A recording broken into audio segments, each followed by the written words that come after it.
When I first saw this bathroom, it's got the yellow tile on the wall and in the shower. I wanted to tear it out with every fiber of my being.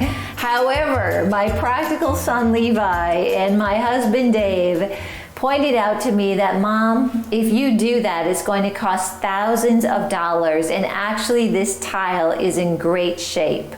We had the glass door. There was really no practical reason for me to tear it out other than I just didn't like the color. So I agreed, I gave in. That's all part of being, on a team and how our family deals with things. And I took it as a new challenge. I needed to somehow make this tile look on purpose. So I incorporated the power of black and white.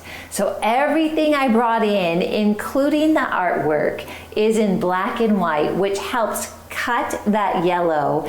And actually, I really like it. The way that it turned out, it's a beautiful bathroom and very functional. So this is a good lesson for me and maybe for you to try to work with something that you have if it's in great shape and see if you can shave some money off that remodel budget.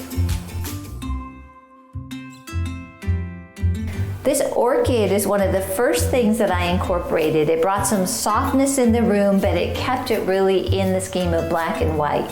Then I ordered this mirror that is kind of a cool shape. It's rectangle, and I made it, you can see, like it is filling the whole space. I was like, I'm gonna cover as much of that yellow tile as possible.